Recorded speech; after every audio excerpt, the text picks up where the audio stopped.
शिक्षण math classes में आपका स्वागत है। तो आप लोग पढ़ रहे तो दो चरों वाले रैखिक समीकरण युग्म, अब उसमें अभी भारतीय क्वेश्चंस की बात कर रहे थे हम लोग। बहुत इंपॉर्टेंट क्वेश्चन है उसमें। तो एक ये मान के चलिए इसमें से एक लॉन्ग क्वेश्चन जरूर पूछा जाता है आप लोगों के एग्ज़ाम में। तो आप लोगों को पिछला वीडियो कैसा लगा ये कमेंट करके जरूर बताएँ, और जिन लोगों ने चैनल को सब्सक्राइब नहीं किया है वो चैनल को सब्सक्राइब जरूर कर लें। तो क्वेश्चन लेते हैं फटाफट। कहा गया है कि दो अंकों की एक संख्या की दो अंकों की एक संख्या की दो अंकों की एक संख्या की अंकों का योगफल 11 है। अंकों का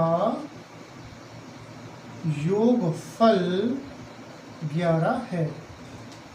फिर उसके बाद कह रहे हैं दहाई के अंक के दहाई के अंक दहाई के अंक के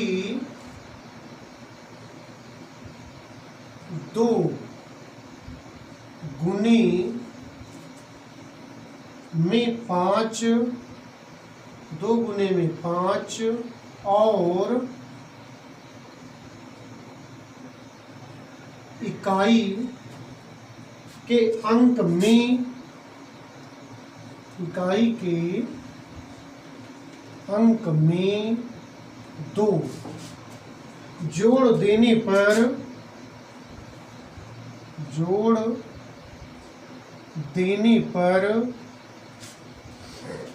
नई संख्या 139 हो जाती है। नई संख्या 139 हो जाती है। फिर कह रहा है तो वह संख्या ज्ञात कीजिए। तो वह संख्या ज्ञात कीजिए। ये क्वेश्चन कहा गया है, एक बार इसे फिर से कायदे से पढ़ेंगे। तो उन्होंने जैसा कहा कि एक दो अंकों की संख्या है, एक दो अंकों की संख्या है जिसके अंकों का योगफल 11 है। फिर कह रहे दहाई के अंक के दो गुने में, मतलब दहाई के अंक को दोगुना करना है। दोगुना जब भी कहा जाए गुना तो मतलब गुणा है, कम कहा जाए तो मतलब घटाना है, अधिक कहा जाए तो फिर जोड़ना है। क्लियर हुआ? तो दो अंक के दहाई के अंक के दो गुने में, मतलब दहाई के अंक को 2 से गुणा करना है, उसके बाद उसमें 5 जोड़ना है और इकाई के अंक में 2 जोड़ देना है, और जो 2 जोड़ने के बाद जो नई संख्या बनेगी वो हो जाएगी 139। तो कह रहा है वह संख्या ज्ञात कीजिए। क्लियर हुआ? तो वह संख्या ज्ञात कीजिए। तो देखेंगे हल कैसे करेंगे इसे। तो सबसे पहले हम इकाई और दहाई के अंकों को मान लेते हैं। तो लिखेंगे माना इकाई का अंक, माना इकाई का अंक बराबर x, माना दहाई का अंक बराबर y। तो संख्या बराबर क्या होगा बताइए जल्दी। संख्या क्या होगी? अब जैसे अब हम बात करें, कहीं इकाई का अंक 2 है और दहाई का अंक 5 है, तो संख्या क्या होगी? कुछ लोग बताते हैं 25 होगी, नहीं सर, कोई कहता है 52 होगी। अरे कैसे होगी? आप समझिए 52 होगी। अब जब संख्या लिखते हो तो पीछे से पढ़ना चालू करते हैं इस तरह से, ये इकाई का अंक और ये दहाई का अंक। तो 52 आया कैसे? 52 कैसे आया? आप जरा समझिए, जो इकाई का अंक है वो है 2 और दहाई का जो अंक है वो है 5। आप लोग जूनियर क्लासों में या प्राइमरी क्लासों में स्थानीय मान पढ़ते थे। अगर हम इसका स्थानीय मान ज्ञात करें 2 का, तो 2 × 1 लिखा जाता है, 2 हो जाएगा। और 5 का स्थानीय मान लिखते हैं तो 5 × 10 बराबर 50। इस तरीके से लिखते हैं तो दोनों को जोड़ दें 52 हो जाएगा। मतलब ये होता है इकाई के अंक में 1 से गुणा होता है, दहाई का अंक है तो 10 से गुणा होगा, सैकड़े का अंक है तो 100 से गुणा होगा, 1000 का अंक है तो 1000 से गुणा होगा। इसी प्रकार दहाई के अंक को हम 10 से गुणा करेंगे और इकाई के अंक को 1 से गुणा करेंगे, और जो आएगा 2 1 कम आएगा 2 और प्लस 5 दहम 50 होगा, दोनों को जोड़ देंगे तो 52 आ जाएगा। क्लियर हुआ? मतलब ये होता है संख्या ज्ञात करनी है तो दहाई के अंक को 10 से गुणा कीजिए और उसमें सिंपल इकाई का अंक जोड़ दीजिए।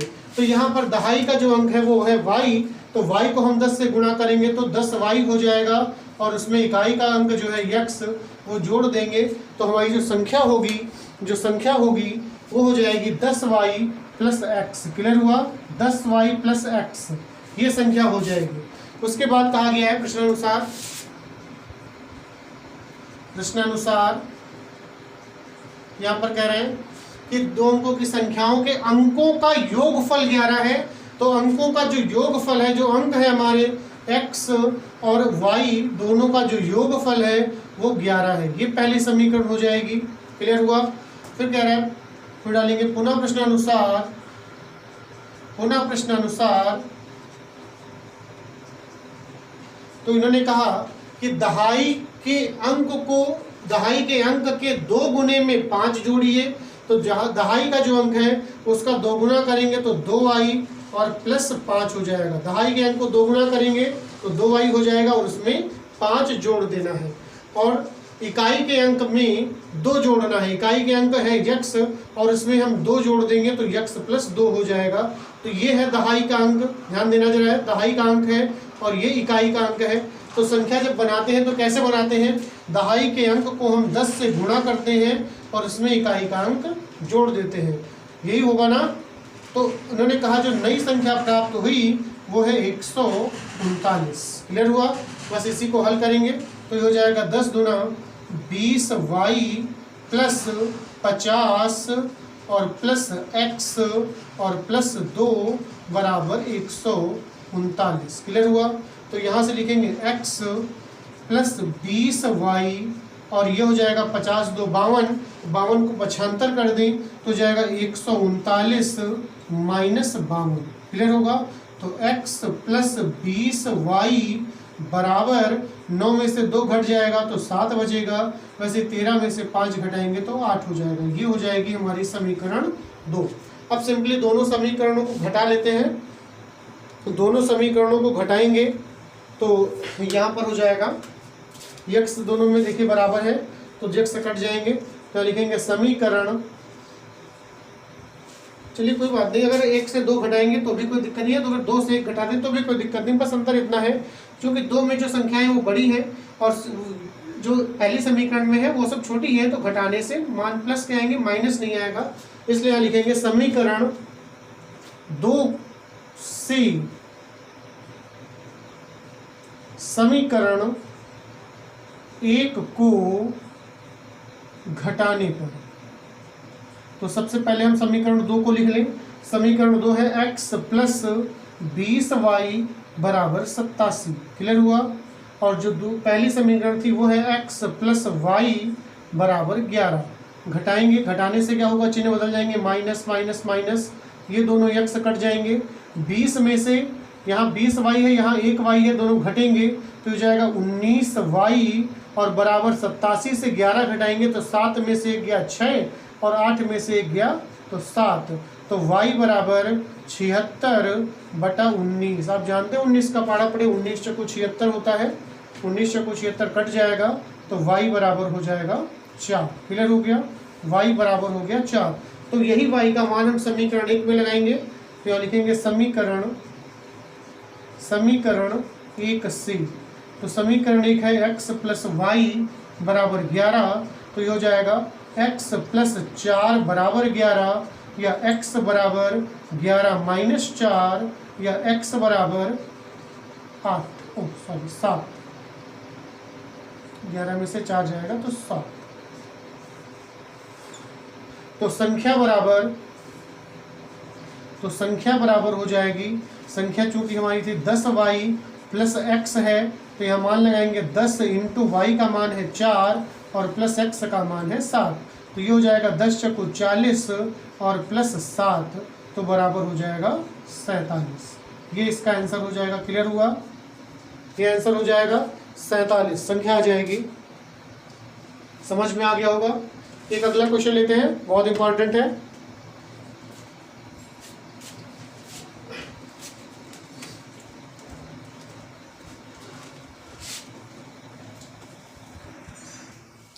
तो कहा गया यहाँ पर कि 2 अंकों की संख्या में दहाई का अंक इकाई के अंक का 3 गुना है। यदि संख्या में से 54 घटा दिया जाए तो संख्या के अंकों के स्थान बदल जाते हैं, संख्या ज्ञात कीजिए। तो यहां पर मान लेंगे पहले कि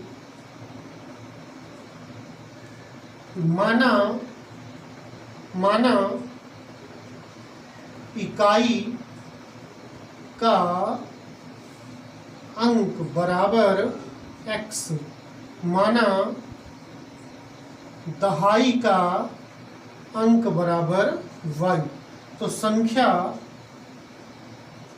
बराबर होगी 10y प्लस x। क्लियर हो गया, 10y प्लस x।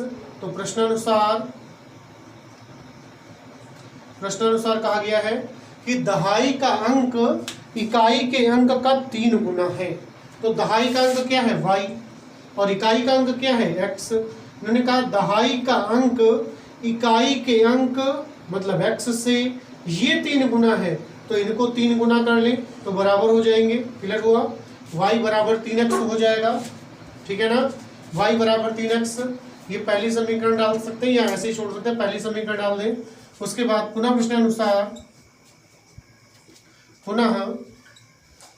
प्रश्नानुसार कहा गया है यदि संख्या में से, जो संख्या है हमारी 10y प्लस x है, अगर संख्या में से 54 घटा दिया जाए तो -54 कर लेंगे। संख्या में से 54 घटा दिया तो कितना हो जाएगा। कहा गया संख्या के अंकों के स्थान जो है वो बदल जाते हैं, मतलब स्थान बदल जाएंगे तो इकाई का अंक y हो जाएगा और y का अंक जो है वो x हो जाएगा। मतलब y यहाँ पर होगा और x जो है यहाँ हो जाएगा, मतलब ऊपर y होगा तब और x नीचे होगा। उस स्थिति में 10 इंटू एक्स प्लस वाई होगा। क्लियर हुआ, स्थान बदल जाएंगे तो हो जाएगा 10x प्लस वाई। ठीक है ना, तो जहां भी y है वहां पर हम 3x का प्रयोग कर लें, क्योंकि y बराबर 3x है। तो यहां पर मान लगाएंगे तो 10 इंटू वाई की जगह पर 3x प्लस x, ये इधर ले आए माइनस का हो जाएगा 10x प्लस y आएगा, क्योंकि माइनस का हो जाएगा। y की जगह पर 3x लगाएंगे और ये उधर जाएगा 54 तो प्लस का 54 हो जाएगा।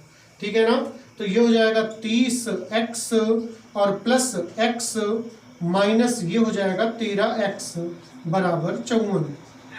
तो इसे लिखेंगे 31x माइनस 13x बराबर 54। तो घट जाएगा, एक दहाई लेंगे, यहाँ से 11 में से 3 गया 8 और यह कम हो गया 2 में से गया 1, मतलब 18x बराबर 54। या फिर x बराबर हो जाएगा, या फिर x बराबर होगा 54 बटा 18, तो 18 3 54, तो x बराबर हो जाएगा 3। x बराबर 3। अब यही x का मान समीकरण 1 में लगा लें, तो यहाँ लिखेंगे समीकरण 1 से, तो समीकरण 1 जो है वो y बराबर 3x है, y बराबर 3x।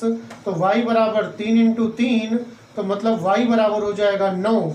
क्लियर हुआ, y बराबर 9, मतलब इकाई का जो अंक है वो 3 है और जो दहाई का अंक है y।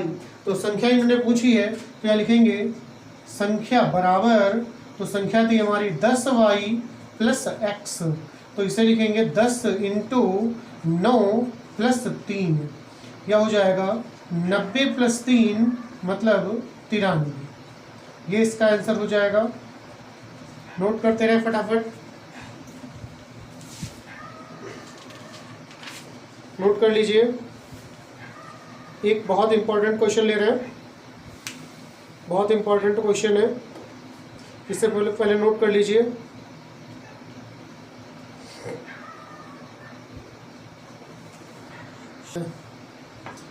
अगला क्वेश्चन है, बहुत इंपॉर्टेंट क्वेश्चन है।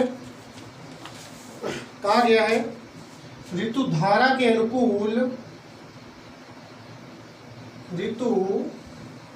धारा के अनुकूल कहा गया है कि ऋतु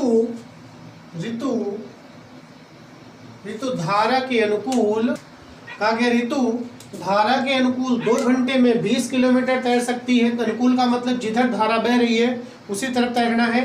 तो धारा के अनुकूल कहा गया 2 घंटे में 20 किलोमीटर तैर सकती है। और धारा के प्रतिकूल मतलब, प्रतिकूल का मतलब हुआ उल्टा, जिधर धारा बह रही है उसके जस्ट उल्टा आना है आपको। तो 2 घंटे में 4 किलोमीटर तैर सकती है। उसके स्थिर जल में, स्थिर जल का मतलब जब पानी बह नहीं रहा है तो उसके तैरने की जो चाल है वो पूछी गई और धारा की चाल पूछी गई। तो सबसे पहले जो पूछा गया है वो मान लेते हैं। तो यहाँ पर लिखेंगे कि माना स्थिर जल में तैरने की चाल बराबर x किलोमीटर प्रति घंटा। क्लियर हुआ? माना धारा की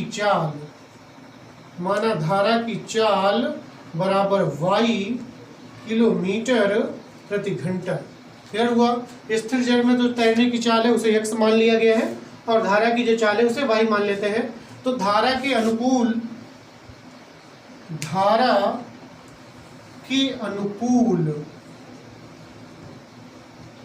चाल बराबर, जब धारा के अनुकूल मतलब धारा की दिशा में तैरेगी तो जितनी उसकी चाल होगी उसमें धारा की चाल और जुड़ जाएगी। तो धारा के अनुकूल जो चाल होगी वो हो जाएगी x + y किलोमीटर प्रति घंटा। वैसे ही धारा के प्रतिकूल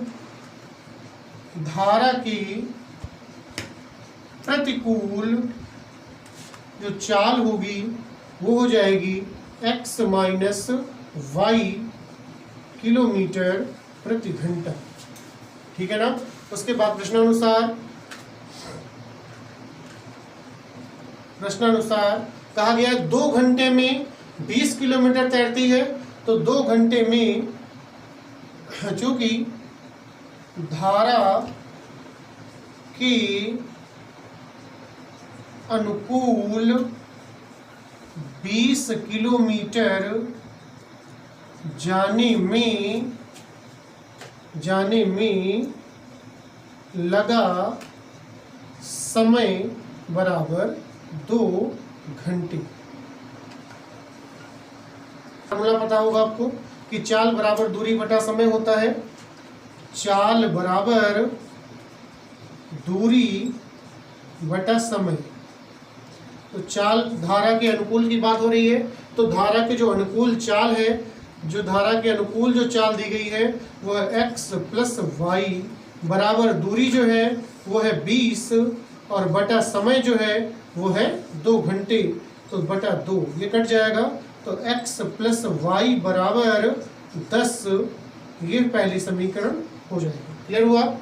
तो आगे पूरा प्रश्नानुसार लिखेंगे। पुनः प्रश्नानुसार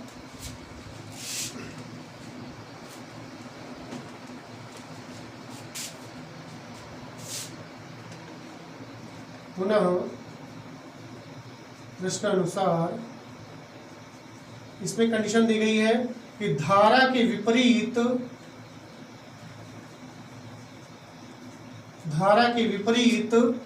4 किलोमीटर जाने में